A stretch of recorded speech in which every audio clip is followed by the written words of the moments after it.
Welcome to the Geek Saga Podcast series Hot D Takes, covering HBO's House of the Dragon episode by episode.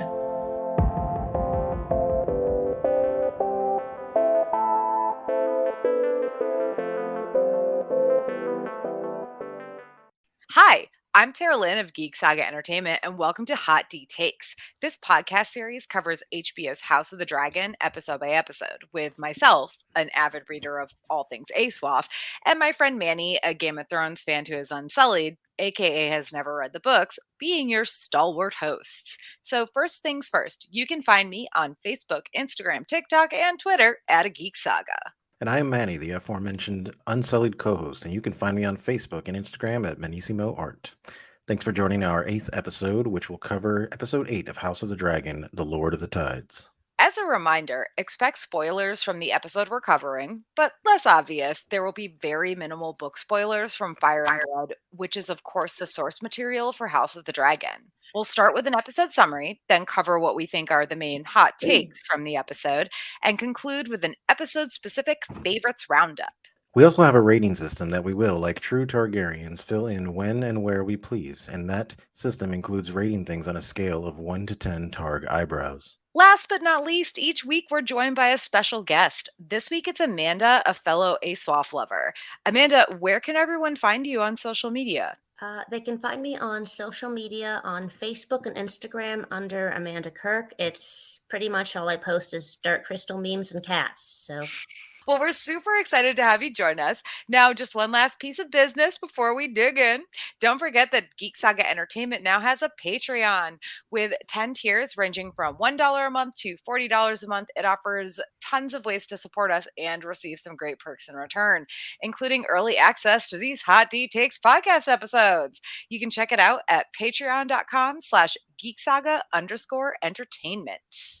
And now it's time for the long and the short of it, our weekly episode summary. Once again, years have passed in just a week's time. 6 years to be exact. We are still in Driftmark, though, as it seems Corlys Velaryon has been fighting in the Stepstones again and has been gravely wounded. His brother Vaemond is arguing about who should be Lord of Driftmark, with both Corlys' wife Rhaenys and granddaughter Baela arguing against him. And this is, in fact, the argument that drives everything that happens in this episode.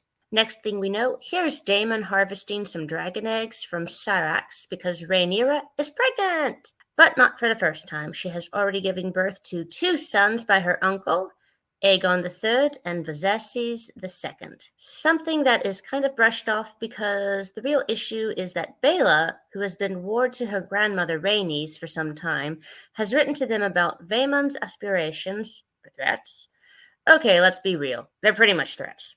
And so it's time for a family vacation to King's Landing. Alicent is ensconced in a small council meeting when Rhaenyra and crew arrive, and boy is she rocking that obvious green dress with the most obnoxious 7-pointed star necklace. Already the small council is discussing whether Rhaenyra's son Luke should inherit, some of them acting like maybe he shouldn't because can he command a fleet? But others not shying away from making snide comments about his legitimacy. So we cut to Rhaenyra and Daemon visiting King Viserys, who is bedridden, looks even more like the Crypt Keeper than before. Viserys is confused about what's going on with Corlys, but happy to meet his new grandnephew sons, or nephew-grandsons. Grandnephew sons, nephew, grand. Not related to him, but we don't know. Until he is racked by pain and begs for his tea, which is clearly laced with something based on the way Daemon smells it. Meanwhile, Alicent has excused herself from the small council meeting, and one would think it's to go meet Rhaenyra and Daemon, but instead it's to deal with the fact that her son sexually assaulted a servant named Diana, who swears she had nothing to do with it. Alicent, on the other hand, says she believes Dinah, but then dips into talks of how others might not, and hands her a bag of coin and a cup of tea, which we hope is just moon tea, but who's to say? She was apparently supposed to show up to dress Helena and Aegon's children, and yeah, she didn't. Alicent does finally meet with Rhaenyra and Daemon is lovably snarky with her and calls her out for how his brother is being, quote-unquote, treated, as well as the fact that Targaryen heraldry has been removed and replaced with symbols of the Seven. Okay, Daemon has been hard to love up to now, but we're in McDonald's mode. We're loving it. Anyway, we finally get eyes on Aemon, and wow, did he get tall. He's also able to defeat Kristen in a sparring match, and even challenges his clearly much younger and smaller nephews right after that. Though things take a turn when Vaemon comes marching through the gates to press his claim on Driftmark. Thankfully, Rhaenyra isn't just sitting back and letting shit happen. She finds Rhaenys in the Godswood and compliments her on raising Baela so well. And although Rhaenys then accuses Rhaenyra of having Laenor killed, Rhaenyra vehemently denies this and then offers to marry her sons Jace and Luke to Rhaena and Baela, respectively. Now, as we know, Rhaenys herself wants to keep her family safe and has no aspirations to the throne, so it doesn't seem like she will agree, but hey, just you wait. Just you wait. Interlude. While it may seem like Viserys is completely out of it, he's actually not. Rhaenyra goes to him in the dead of night, asking about the Song of Fire and Ice, and saying that by naming her as his heir, he divided the realm. She thought she wanted that, but then again, she says, it might be too heavy of a burden. Viserys then calls her his only child, which is another sign that he doesn't really know what's going on. But she begs him to defend his decision. In that moment, it's hard to tell whether he will, or whether he'll even be able to. But fast forward to the next morning, he is sitting up. The Maesters are preparing him for something, and Viserys orders good old Otto to organize a family dinner. Speaking of good old Otto, he then holds court in the king's name to discuss the succession of Driftmark in case Lord Corlys doesn't survive. Vaemon states his case, and wow, this dude is bold. Too bold. But before Rhaenyra can clap back, the throne room doors open, and in comes Viserys to save the day. And really, he does just that. While he looks absolutely terrible and can barely make his way up to the throne, in fact, he stumbles and his crown falls, and Daemon has to help him the rest of the way. He does eventually sit the Iron Throne, gold Phantom of the Mask cosplay and all, and asks why the fuck they are there to talk about a succession that has already been settled. Surprisingly, at this point, Rhaenys stands up and reiterates that Corlys wanted Luke to inherit Driftmark, and also announces Rhaenyra's desire to marry her oldest sons to Laena's twin girls. At which point, Viserys is all, huh? So the matter is settled? Again. Until Vaemon can't shut his trap and keeps arguing his point, outright stating that Luke isn't a true Valyrian, and then insisting that he will not see the line of the House of Valyrian ended by this situation, because Rhaenyra's children are bastards, and she is a whore. But don't worry, y'all. Daemon immediately slides into his DMs with his dark sister and slices his head in half. Bye-bye, Vaemon, and good riddance. And hey, the fun's not over yet because it's time for a family dinner. Betrothals are announced. Aegon is snide about Jace not knowing how to please his betrothed, which also, fuck you, you rapist. And then Viserys swipes off his Phantom of the Opera mask, and holy shit, oh gods, why did he take that mask off? No one wants to look at this. Oh, fuck. In all seriousness, though, poor Viserys. This is his Make-A-Wish Foundation moment, and he just wants his children and siblings and wife and grandchildren, and holy shit, there are so many weird family dynamics here to get along. Honestly, though, we really felt for him when he asked them to set aside their grievances. If not for the sake of the crown, then for this old man who loves you all so dearly. At this point, Rhaenyra stands up and toasts Alicent, praising her for doing such a good job taking care of Viserys. It takes a moment, but Alicent eventually stands as well and toasts Rhaenyra back, saying, "You will make a fine queen." We're just going to ignore good old Otto being all starry-eyed during this whole situation because honestly, fuck him. Viserys, on the other hand, is teary-eyed because everyone is getting along, right? Right?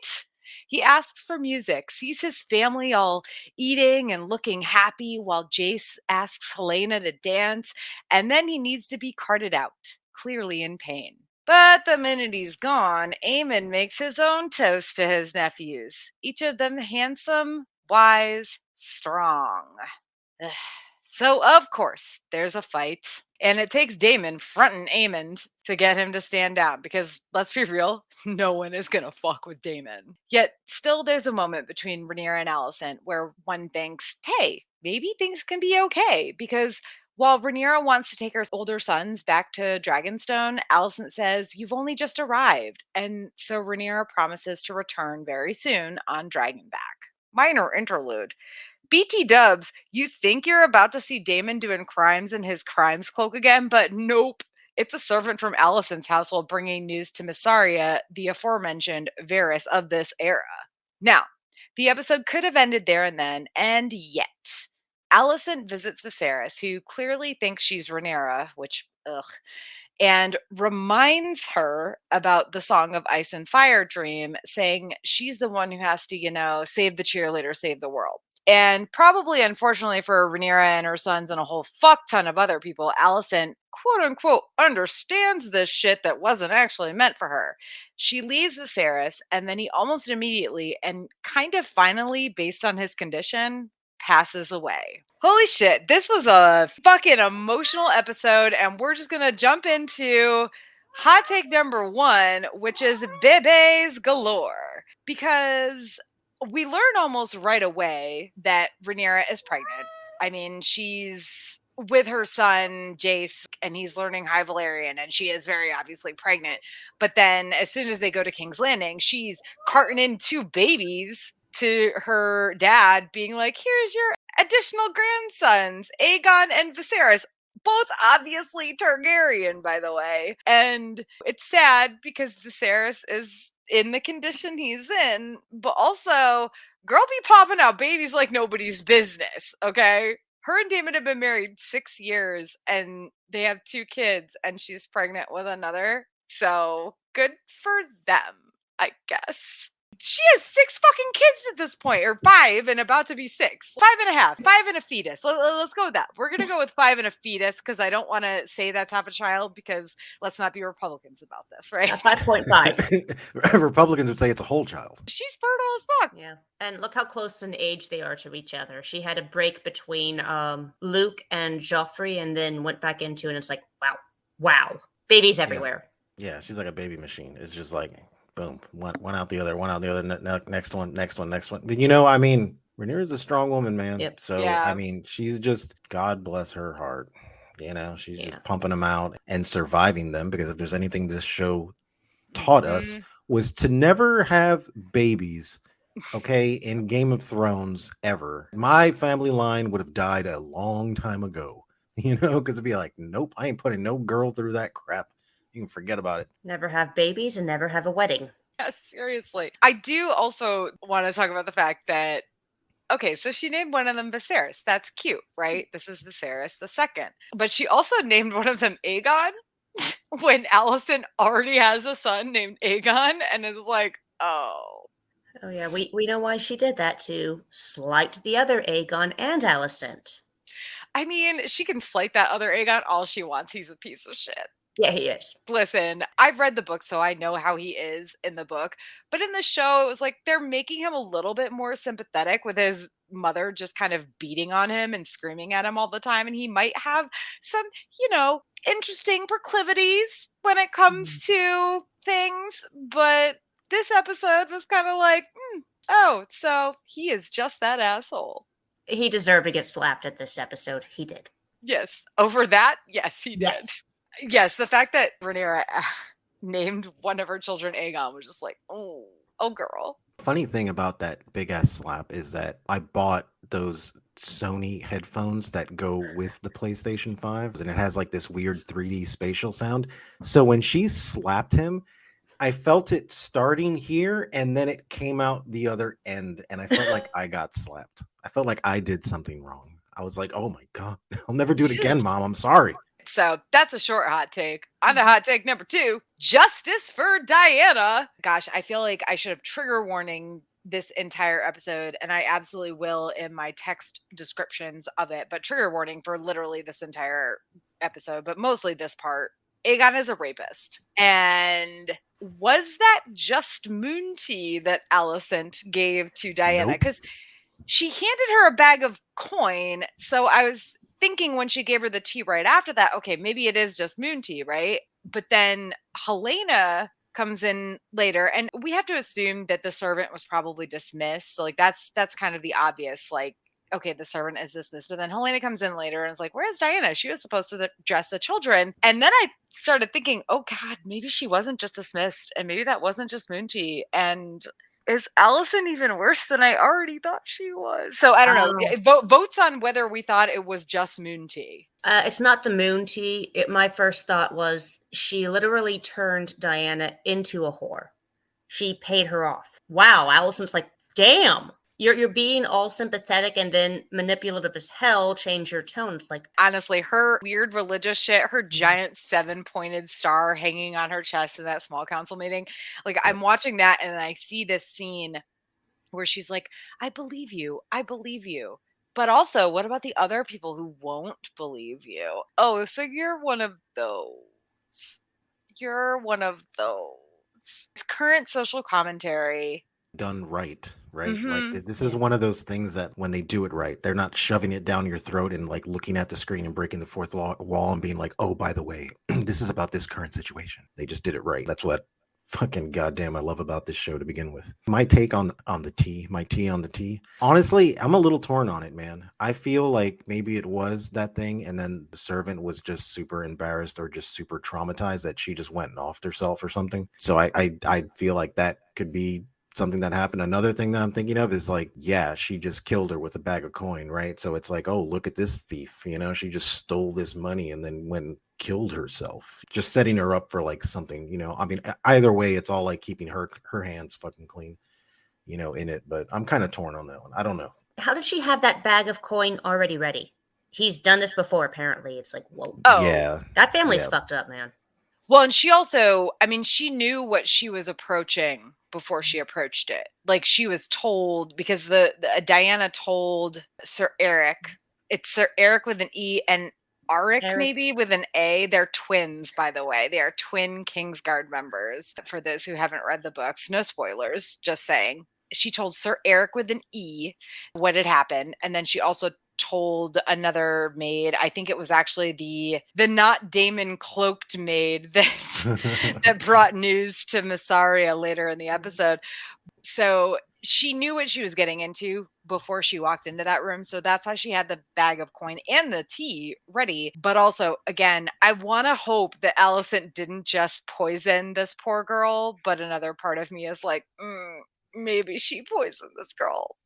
Because they are not making Allison, I don't want to say good character, because she was never a good character in the story that we know in Fire and Blood, but they are really driving it home that she bad. So she might have just straight up poisoned this girl. And poison is a woman's weapon, as we know from OG Game of Thrones. There you go. Exactly. I think the tell is going to be whether or not Diana like literally ever shows up again in any way, shape, or form. And you're right, Amanda. She made her a sex worker by paying her like that. She made her that. Whether or not that is something that she'll be relegated to in the future is who knows. But it's possible. It's possible we will see her again. So I'm very interested to see. I don't think it's not going to happen in this season, I'm sure. But I'm very interested to see if Diana ever comes up again. But still, justice for Diana, because what the fuck? I get that Aegon is a prince, but Allison, fuck you. You have become your father. Congratulations. Yep. Good old Allison. Oh, yeah. Good old Allison. Speaking of mom shit, though, hot take number 3 is Mama talk in the Godswood. We get into the Godswood. Like, Rhaenyra knows Rhaenys is there. She comes in. She compliments Rhaenys on how she's raised Baela as her ward, how well she's turned out, because Baela is her stepdaughter, you know. And Rhaenys is like, ha ha ha, fuck you, you killed my son. And Rhaenyra's like, no, I didn't do that thing. She can't tell her exactly what happened, but she's like, no, I didn't do this. Whether or not Rhaenys believes her is kind of, I don't know, who knows.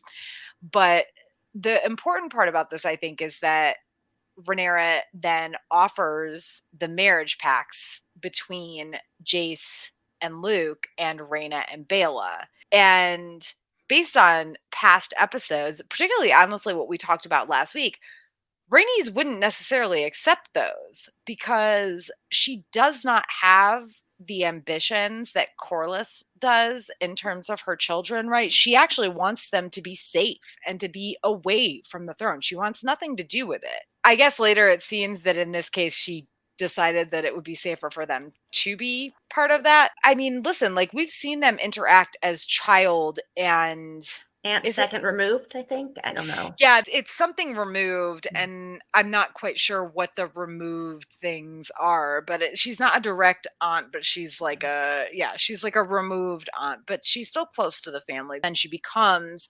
Rhaenyra's mother-in-law because she marries Laenor. And so we've seen them interact when Rhaenyra was a child, and it always kind of seems like Rhaenys was trying to talk to her and teach her things. To me, this is a really interesting interaction because the tables are kind of turned, I guess. Seems to keep her own counsel, which we've seen throughout most of the show so far, keeping her children safe most of the time. She has unfortunately failed at quite a bit, not through any fault of her own, obviously. I guess this goes back to the original show, you win or you die. I think that this whole conversation they had was just like it's nice that they get to like see each other and almost be like cordial, but in the end it's like, look, you know, she thinks that Rhaenyra killed her son. So the fact that they're even within the same premise and not Rhaenyra's not getting knifed at some point, you know, I think is a step in the right direction. The marriage pacts, man, that's one of those things that it's like I would have agreed to it if I was Rhaenys, just to say, look, if it makes my kids happy, like fine, but like I know the stupid ass game you're playing, because she's clearly not playing the game. You know, she's not in it for that. She doesn't give a shit. She doesn't fucking care. I mean, the marriage stuff makes sense, you know, and I think that's what it came down to for like Rhaenys is like, yeah, it makes sense, like sure. And she even said she didn't care, but it's like, well, the grandchildren are in the most position right now to be safe as she is getting one of them to be the wife of the Lord of Driftmark, and the other one's going to be queen, in theory, so... Again, that sort of ambition is something that Rhaenys never wanted for her kids. In fact, she wanted them separate from it. She wanted to keep them just part of Driftmark, and that's it. But Vaemond is challenging that. And in my mind, she's thinking, how can I keep my grandchildren safe? And unfortunately, as much as I wouldn't want this, this is the way to keep them safe. Also, you're also talking about you're marrying your grandchildren to their cousins who are also their step siblings, which is like, there's several levels of word there, but that is Targaryens, I guess. Yes. Life in Westeros. So, hot take number 4, Vaemond, why are you causing all the problems? It is drama from beginning to literal life end with this dude. From the beginning of this episode to literally the end of his life, he starts at the very beginning with Rhaenys sitting on the Driftwood throne, and he's saying, I should be Lord of Driftmark if Corlys dies. And by the way, Corlys is still alive. We know that he's very ill, but he's still alive.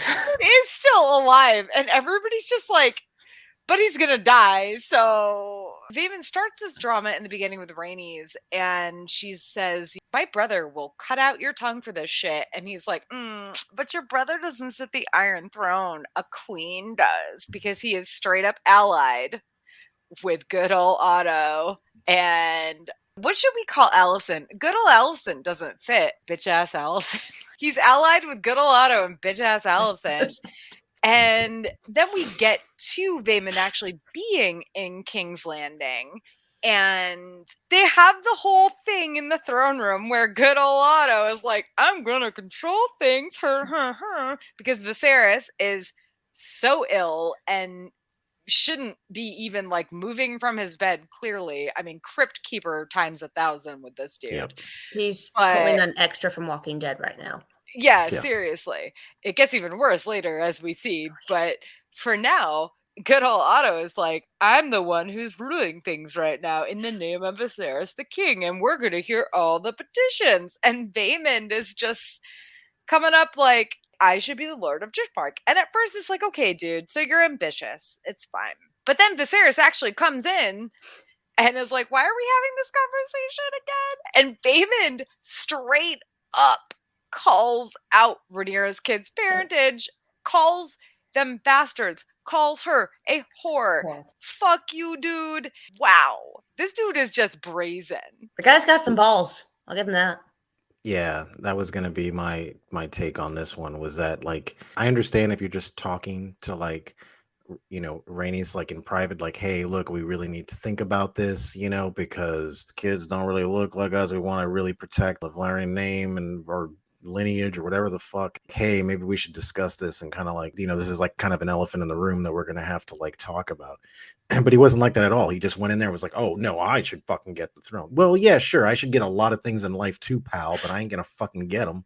And then going into fucking King's Landing, being there and just straight up saying this bullshit about Rhaenyra's kids and all. I mean, what the fuck did you think was gonna happen, pal? Like, I would have loved to have talked to this guy before he did that, so he can tell me what he was gonna do and be like, well, what do you think's gonna happen?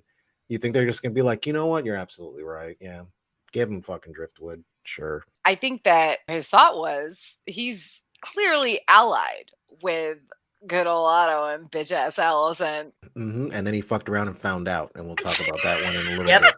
Okay, this is another case on this show of fucking around and finding out. This is Westeros.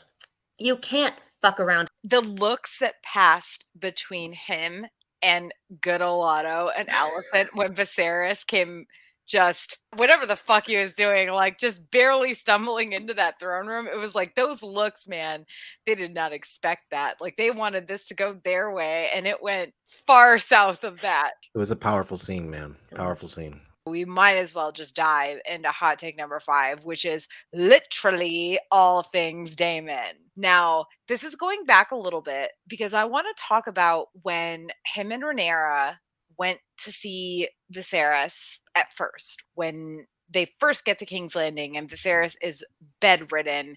He asks them to kind of prop him up a little bit. They bring his nephews in, whatever. And Daemon was stuttering and unable to look at his brother. And it was impossible for me to understand how they're trying to portray Daemon feeling in that moment. But the fact that Daemon was stuttering, and as somebody who has had problems with stuttering, it's something that happens when you're nervous, when you're anxious, when you're not sure what to do or what to say. It was like, oh shit. It was that moment where you actually feel again for the first time in a long time since maybe the first or second episode that Daemon really truly cares about his brother and like hates seeing him like this. And I thought that was a really powerful, I don't even know if it was the way it was written. I think it was more the way it was acted and directed. They wanted Daemon to look vulnerable in that scene. And I loved it. Subtlety, man. They just did it in subtlety is what it was. And it made such a huge impact watching him kind of shake a little bit when he was doing that. And he actually showed like a humanity behind him to where it's like, you know what? Yeah, Daemon is a fucking chaos, right? But like he loves his brother. You totally saw that. The fact that he was like looking around, he picks up his cup and he's like looking into it and he's like smelling it. You can tell he's like sees something, like. They also played it off the fact he had not seen his brother in years, as we heard. The actual thing is you haven't seen your family member, someone you really care about, even though you're always at odds. It's like shock and pity and all these emotions coming out at the same time. You don't know how to react. And the stuttering is the first thing. And then as we see later on, helping him up to the throne, it's like, wow, he's really not a complete bad guy, just not to his family anyway. So he's not everyone's bad guy. He's just some people's bad guy. He's a chaotic neutral. Yeah. I'll go with neutral, but in this episode, I feel like he was. But you're absolutely right. In the other episodes, yes, he is not chaotic neutral at all. He's chaotic evil. He's chaotic evil. Yeah, he was chaotic neutral for most of this episode. There's so much emotion in this episode between Daemon and Viserys that makes me like, I hate to fucking say it, but it makes me like Daemon. Stop. When he helped the king and grabbed his crown and helped him get on the throne, I was like, fuck you, man. I want to be your friend now. Like now you're like a good guy. What the fuck? It does go back to episode 2 when he says, you can't talk about my brother that way. Only I can. Well, and I think that with him helping Viserys up to the throne, because Viserys shrugs off all other help, right? The Kingsguard comes and tries to help, and he's like, no, get out of here. I can do it. And then his crown falls. And you see the hand come and like scoop up the crown, and Yeah. it's Daemon, and I was just like, God damn Mm. it. God damn it. Him down, and he puts the crown on him, and like he's crowning his brother. You know, I'm like, good Just shit, man. Stop making me like you, please. yeah. Yep. And then he backs off, right? He lets his brother do his thing. And poor Viserys is just like, haven't we already settled this shit? Like, why am I here? Yeah. Why did I have to struggle my ass up to this throne for something that was settled years ago? And Vaemond is such a goddamn asshole. Just such an asshole. And Daemon just steps up behind him and is like, like the summary said, he slid up into Vaemon's DMs with Dark Sister and just sliced off his Yep. fucking head. Sliced off his head. Look, that motherfucker deserved it. Classic example. Yeah. He fucked around, and now he found out. Okay, it's as simple as that, dude. And sometimes you don't see when it's gonna fucking happen. And that was a totally legitimate fucking kill. Like I'd have been in that room, like, fuck, finally somebody shut this asshole up, dude. Awesome. Fuck yeah. Honestly, is that the theme of this show? Fuck around and find out. Yes, That's yes, what it it is. should be. Yeah, it should absolutely be that. Yes. I would have liked to seen the next scene not with the Silent Sisters, but with them just dragging his corpse out and feeding it to Syrax. He is still, you know, the second son of a major family. And Third. I love because- how they were like, we're going to send this corpse back to Driftmark. And she's over here just like, yeah, man, I've seen enough. I've seen a Yeah. lot. Don't forget the top part of his head. It's over there. You know, when you take this, It's just like, because you there's this forgot a much space spot. between his neck and his head. Yeah. Yeah, it's like just get that over. No, it's right there under the kid's foot. Yeah, stop playing with that. Stop playing with. Okay, go. That's not a just kickball. get it. Exactly, it's not a kickball. Let's go. Come on. Ugh, fucking kids. Also, the makeup and everything in both those Yeah. scenes was good. Wow. It was like gross. I don't want to watch this. The makeup in this episode was like chef's kiss. I Mhm. mean, I absolutely agree. between what happened with Vaemond and what we see from Viserys throughout the episode was just wow. Daemon just because here's the thing, didn't have to wear his cloak, didn't have to do crimes. Daemon was just badass in this episode. And I somehow went from being like, ugh, Daemon to being like, oh, Daemon. And I don't say that in an I'm attracted to him way because Matt Smith is still meh to me. And I know that I am in the like bottom 20% of people who don't find Matt Smith attractive, apparently. I'm in that bottom too, so don't Okay, worry. thank you. Yeah, like I don't have like an attraction towards him, but I think it's been pretty clear from the past episodes that we've gone through that he's been courting me a little bit, you know, to where it's like, okay, you know what I'm saying? Like I can kind of see it where I'm like, okay, well, it's not really my thing, but you know, and I know you're like the bad boy and like all this stuff, but like whatever. And then in this episode, I just saw him get serious. I'm like, you know what? Maybe there is a chance for me and him. You know, like I don't know, man. Maybe there is. I would honestly give Matt Damon, Matt Damon. Yeah. give Matt Damon. Daemon. I would give Matt Damon 10 out of 10 Targ eyebrows in this episode.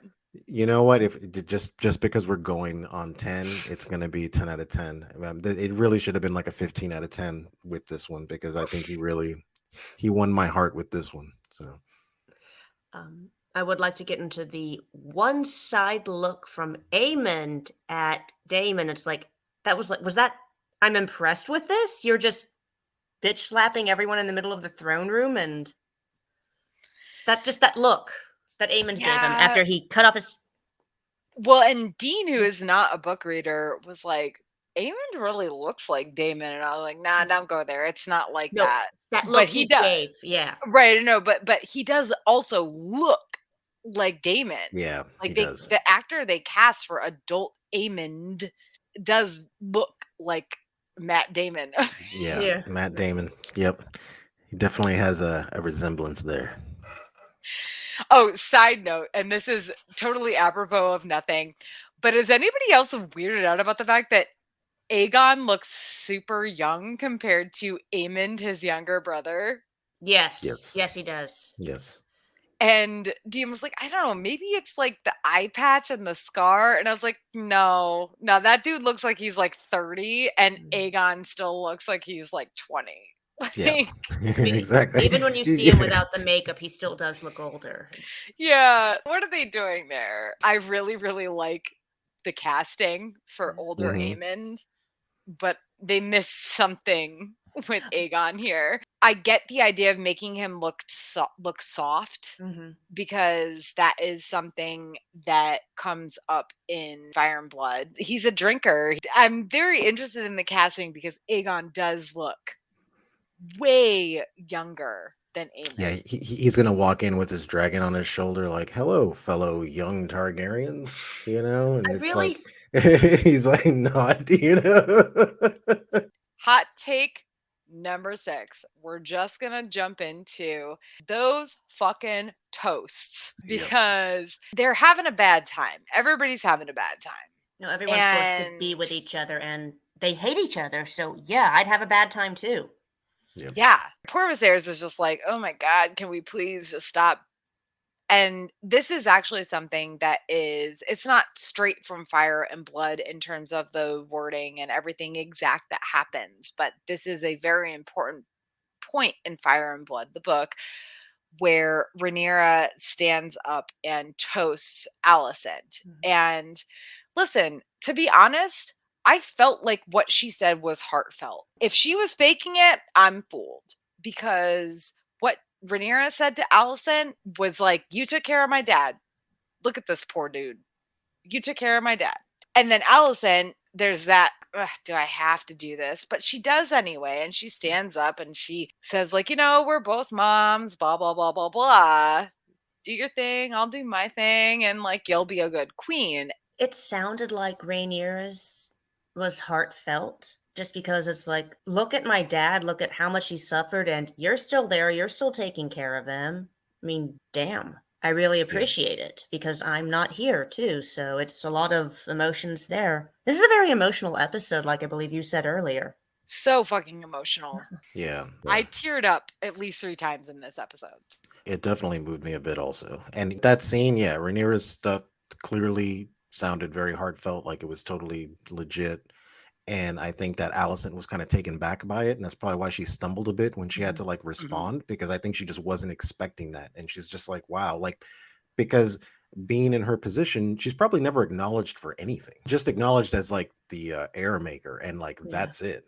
So when someone's saying, look, you took care of my dad, just you've always been there and you've just nonstop, you're just doing, all this stuff. And I think she was taken back by that. So I think that her response, Allison's response, I think she was just trying to find words to put in her mouth. And then you have good old Otto over on the side being like, ugh, why are you saying this, Alicent? Ugh. Yeah, exactly. I mean, I want to believe that Alicent believed what she was saying.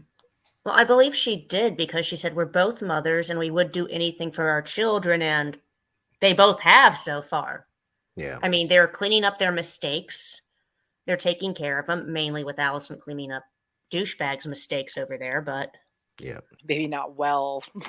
When she said, "You'll make a good queen," I think that's the one where I was like, should I feel like she meant it? Because I did, but after everything that's happened, I'm like, did she though? Here's the thing. Is Alicent manipulating me? Manipulating the viewers too? That is my question, right? I want to say yes because she also said it. Look how happy it made Viserys. Look how happy it made him. Oh my god, my wife and my daughter are getting along finally. I can die happy now. I honestly felt like from the way like the show is, yeah, maybe she was just saying that as like a manipulative tactic or whatever. But honestly, I think she was just speaking outside of the influence of good old Otto. And she was just being like legit for a second and just being like, you'd be a great queen. That's what I felt from that scene. I think that's what made that scene like emotional for me, where it's like, wow, when you take away all the bullshit and you get to the realness of these people, like, they kind of like each other. Like, that's kind of cool. One, I think also after the fact, after Viserys is gone and all the other bullshit happens, Rhaenyra says, we're going to go back to Dragonstone. I think that's best. And Alicent says, but you just got here. And I really want to believe that as much as Alicent has been problematic for episodes upon episodes, I really want to believe that in this scene, she meant what she said when she said, "You will be a good queen." And she meant what she said to Rhaenyra when she said, "You shouldn't go. You just got here." And Rhaenyra was like, "Let me bring my kids back to Dragonstone so we don't have any more of that drama. And then I'll come back here on my dragon and we'll chill."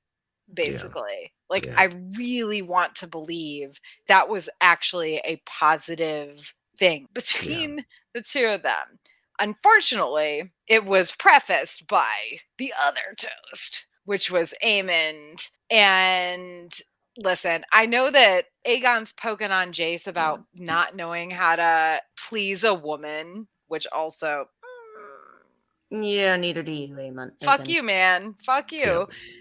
Then Luke is kind of making eyes at Aemond, and Aemond stands up as if we haven't heard enough from Vaemond early in the episode. Toasts his nephews for being each of them handsome, wise, and strong. And he even pushes beyond that and makes another comment beyond that. But my God, the toasts. You get 2 positive toasts where everybody's like, "Oh, so sweet." And listen, yeah, sure. Luke was eyeing Damon from the other side of the table. He's winking the good eye that Damon doesn't have. But for fuck's sake, Damon, you 40-year-old dude in a because honestly, I'm sorry, Aegon looks like he is 20 and Damon looks like he is 40. Talking shit. Poor Helena. I feel so bad for Helena. It's like, wow. What I liked a lot about this scene, it was very reminiscent of another movie that was Star Trek Part 6, The Undiscovered Country, when the Klingons and the Earthlings are trying to make peace. And it starts off nice, and then they kind of start taking these weird side jabs at each other, which is what, this dude was doing also. And this was one of those scenes where it's like, if I would have been the host, I've been, guys, look, we heard the chimes at midnight. It's time to go the fuck home. We gotta go home because this is just gonna go downhill from here. I mean, I think when Viserys had to leave the room, you would hope that that would be the end of it. We had the 2 positive toasts, and you see all the family members seeming like they're enjoying themselves, eating their food, talking, laughing. Jace is dancing with Helena. And you're right, though, Amanda, that it's not Aemond that talks shit first. It's actually Helena who's like, "Congratulations on your marriage. Hopefully you won't have to deal with him. Yes. He won't bother you unless he's drunk." You poor girl. In Fire and Blood, the relationship between Aegon and Helena, I don't believe is that fraught. At least I never read it that way. I always thought they did it out of duty, and then that was... She might have known about his outside... Well, and Helena in the books, I think, is less odd than they are portraying her in the show. She's definitely a bit more odd than the rest of the Targaryens, quote unquote. And there's nothing about her being her simple personality at all. No. Yeah. Well, and there's also other stuff about her marriage to Aegon where it's like, okay, so this guy's a dick, but he's not a dick to her. Yeah. Is what I perceived it as. So it's very interesting that they took this moment in the show to say, nah, he's a dick to her too. They touched on it last week in the Driftmark episode because he was complaining about having to marry her. But it's a very interesting thing to me that they made it super obvious. They also could have made he's a dick to every female. Which clearly he is. So yeah, we get all those toasts. Rhaenyra to Alicent, Alicent to Rhaenyra, Helena to Jason Reyna, because their betrothal was announced. On that note, since we've covered all the toasts, hot take number 7 is the last days of Viserys the First Targaryen. At least he died happy with the Make-A-Wish Foundation. All my family was nice for 5 minutes while I was in the room. Yep. Thank you. I can die happy now. And then they started, having the traditional human Thanksgiving where everyone insults everyone else and fights break out and that stuff. The whole time, every time he was on screen, oh God, he looks so bad. Everything is bad. This is awful. The makeup was amazing. It was actually like when he took off his The Phantom face of the Opera mask. I couldn't look at the screen. I was like, I don't want to see this. And that's how you know it's good makeup. It was really good. That scene was a little like grossed out for me. I looked at it and I was like, oh man, dude, I understand that you want us to see as you are. Can we wait until after dinner?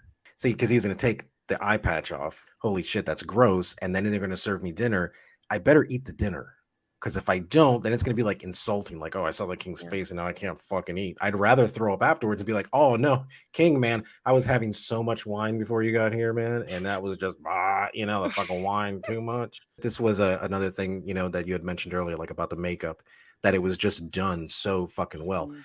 And the way I felt when I saw it, when he took it off, was that same feeling I had when I saw the fucking Dark Knight, right? With Two-Face. Yeah. And they did that.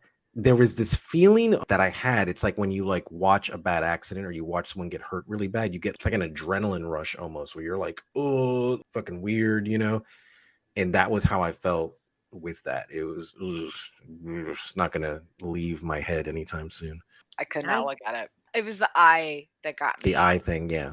And Anything that is missing out of a person will instantly strike up whatever phobia that is for me. So it's like an instant trigger. If something is missing, I'm not talking about like an arm or anything like that, but if there is a hole going through somebody, you know what I'm saying? My instinctual thing, there's some type of fear to it that instantly happens and it makes me sick to my stomach.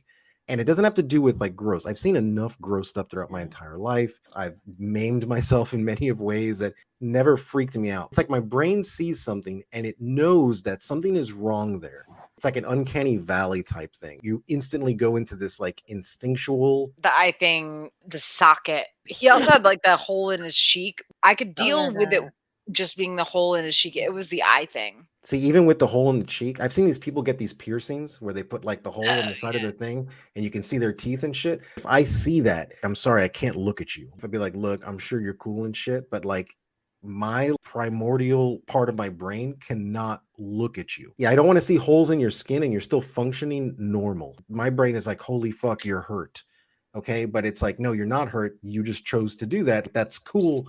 But we just can't hang out unless you plug that up. Yeah. Or wear a Phantom of the Opera mask, like the king did. But then, so he goes back to his room, and at the end of the night, listen, are we supposed to believe that this all should have ended better if Alicent hadn't gone and visited him and he thought she was Rhaenyra? At first, I wasn't sure, but as soon as he said, "You're the one," he was telling her about the dream of the Song of Ice and Fire. Yeah. And I was like, why are you telling Alicent this? Are you just out of your mind? But then he said, "You're the one." And I was like, oh, shit. Okay, so he thinks she's Rhaenyra, and Alicent's over here just like, yes, I understand. Everything about the end of this episode, I teared up several times throughout this episode, and I was not expecting that. As we've said a couple times already, it was so fucking emotional, and I wouldn't say that him mistaking Alicent for Rhaenyra was emotional, but it was after that when she left and he was just like, please let me go. And I was just like, dude, you've been dying for like 20 years. Yeah, the fact that he's survived as long as he did, this is one of those things where it's like, look, well done, my king, well done. Just go to sleep and just die. It's either the gods hate you or love you. Which one is it? Yeah, exactly. Which one? It was a moving scene. And the thing with Alicent being there, I was like, well, of course. Because we all know that Viserys was just worried because nothing had really happened under his watch. But I think that that was just it, because I think he was just a good king. And I think that you can see that with the way he dealt with like a lot of these family issues. When this kid loses an eye, he's like, look, this is it. We're done. We're not talking about this. This is finished. Say your apologies and it's fucking done. And then even with the dinner, it was the same thing. Just fucking be nice to fucking each other. And that's it. End of story, and we're fucking finished. So you can clearly see that attitude that he has towards his family in the way that he rules also. where he's like, we're going to come up with a solution right now. We're going to implement it and everyone's going to be fine. And that's it. So I know that he thinks that he wasn't a good king because nothing happened on his watch. But the way I look at him is like, no, dude, you were a great fucking king because nothing happened on your fucking watch. You were the only one who kept your family from killing each other. Exactly. Well, and I think the point of that is that he tried, but sadly, he wasn't a bad person. He just wasn't a good king. He wasn't forceful enough. And also, you've got these outside influences that for a little while, maybe it would have been fine. And then good old Otto came back into the fold, and Allison turned into her father. But at the very end of the episode, when he's just like, please no more, you see his hand like reaching up, and you only know he dies because it's a Game of Thrones show. There's no music on the end credits, and I'm just like, oh, next week's gonna be fucked up. Yep. I was glad to see him pass, honestly, because he had just been through so much. And then in this episode, I was like, bro, just die at the dinner table and just get it over with. You walking up to the Iron Throne. It's like, when you get there, dude, just die. Prick your other finger and just let the fucking disease just get you again, and just let you die. I just felt so bad for him. They did a really good job in Fire and Blood. And this is something that Martin has said. He did not enjoy writing Viserys. And he said that the show makes him so much more believable and personable. And it's the writing, it's the acting, it's the directing, it's all of it. They did such a good job of making this person who in Fire and Blood is kind of an aside, honestly. He's the guy who gets us from the reign of old King Jaehaerys and good Queen Alysanne to the Dance of the Dragons. Yeah. And he is basically just trash in the book, if you ask me. He is thrown away. He is described as a weak king, and that's kind of about it. And the show has done such a good job of making him a person that you actually care about. When he died, I was like, oh, shit. I got a tear running down my face. Yeah. Yep. I felt bad for him. I mean, it was good. They did it good. Glad they did it the way they did it. I think they did real good. But it sucks that the book just kind of wrote him off as just like whatever. So I'm glad I'm getting to see it the way it is here. I'm glad I'm getting to see it the way it is here because it builds more humanity for him, but it also puts more oomph behind the fight that has been happening and that is likely to come. That is to come, honestly. We know shit's going to hit the fan. Yeah. It's time for our favorites roundup. Okay, I'm going to go first. Ready? It was Daemon grabbing helping the king up to the throne and the crown dropping. As much as I want to say that it was him taking off that other dude's head, that was a cool scene, right? But to me, it wasn't just, okay, it's Daemon being Daemon taking off someone's head, right? Having that come after, like him helping like the king up and stuff, you just saw that he was there for his brother. It wasn't even about king and servant or, king and peasant. It was nothing about that. He was like, you're my brother. And then this guy gets up and is like not only attacking his wife, right? Because look, let's face it, those kids they're not even his. They're not even his kids. He was just like, nah, fuck it. And he just takes fucking head off. That was a great scene and I loved it. That would easily be my second favorite. My favorite one though was just putting that fucking humanity into fucking Matt Damon there. Mm-hmm. And I really loved it. When Viserys entered the throne room and everyone got that oh shit look on their face. Otto looks at Vaemond. Vaemond looks at Otto. Otto looks at Alicent. Alicent looks at the king. Rhaenyra looks at the king. It's like, what the crap? It's like a whole Looney Tunes moment there. I loved it. And Jace asking Helena to dance, that was very sweet. And she looked so happy. She looked very happy. Someone actually asked her to dance. Yep. That was the cutest thing ever. Yeah, I'm doubling on that. My favorite was she was just hopping around and just being, It was after Helena gave her toast where she was like, oh, happy betrothal. He'll ignore you most of the time, but like sometimes when he's drunk, he won't. And she's so upfront with it in a way that it's like, oh, no, girl. Awkward. So awkward. And Jace. He's just felt so bad for her. That look of sympathy. It's like, oh, God. I think that some of it was also that he's trying to he's trying to troll on his uncle. Well deserved, because he was fucking around, and that's the Yeah. way he found out. He was like, "Oh, okay, you want to be a dick? Okay, You're- cool. Yeah, no problem. Yeah, sure. Say whatever you want. Hey, your wife. Yeah, let's go dance and have a good time in front of everybody." Yep. Exactly. No matter if his reasoning for it was even partly, maybe entirely, because he wanted to troll his uncle, I think that the best part about that was that he allowed Helena to feel wanted in that Yeah. moment. Not in a sexual way. It's a happy way. It's like, someone wants to Mhm. hang out with me and dance with me. I never Yeah. get that because my husband's a douchebag. They got up and they're dancing, and Dina's like, "What are they doing?" And I was like, "I don't know. This is I don't It's know what cute. dance they're doing, but they're having fun, and that's what matters." And I just love Jace in that moment, even if it wasn't with the most pure intentions. It was very innocent, though. The I way it love came him. off. Yeah, I love him for that, because this poor girl being married to this douchebag. But you gotta love her attitude. The fact that she got up and like said that, I was Yeah. like, "Oh, girl, we're gonna be friends." Like, what are you talking about? Like, this is awesome right here. I'm like, dude, you better hold on to her, because I'm gonna take this one. This one's gonna be mine. You know. I feel like she could be trouble, because we've seen in past episodes, she said something about Eamon losing his eye before it even happened. And shit, like, Patchface he's a fool that is part of Stannis Baratheon's household, and he tells the future all the time. And Helena is, I think what they're really calling her is Dana the Dreamer. So instead of Dana the Dreamer, it's Helena the Dreamer. But she's very clearly seeing things before they happen. But regardless, girl deserves to have a good life. Yeah. And Jace gave her a moment. He gave her a moment where she just got to get up and have fun and dance a little bit. And I love that. There's so many Damon moments in this episode where I could call them out too, but also I'm just like, no, I'm still supposed to hate Matt Damon.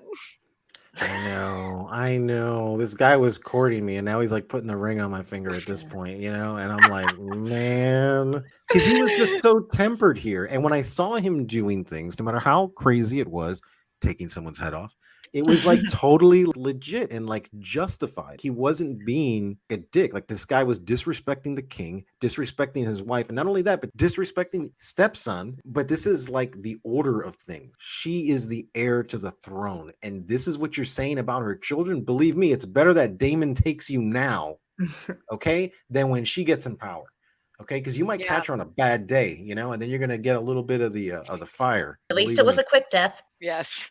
A very quick death. Well, as we close out this episode, just want to give a shout out to our Heroes Tier patron, Tommy of the TKOK Podcast Network. Thank you so much for supporting us. And thank you to Amanda and to our listeners for joining us for Hot D Takes. Manny and I will be back next week with a new guest to cover House of the Dragon's 9th episode, The Green Council. Thank you for listening to the Geek Saga Podcast. If you like what you heard, please check out other Geek Saga entertainment endeavors, including the Sagas and Sass webcast and podcast and Ice and Fire Con.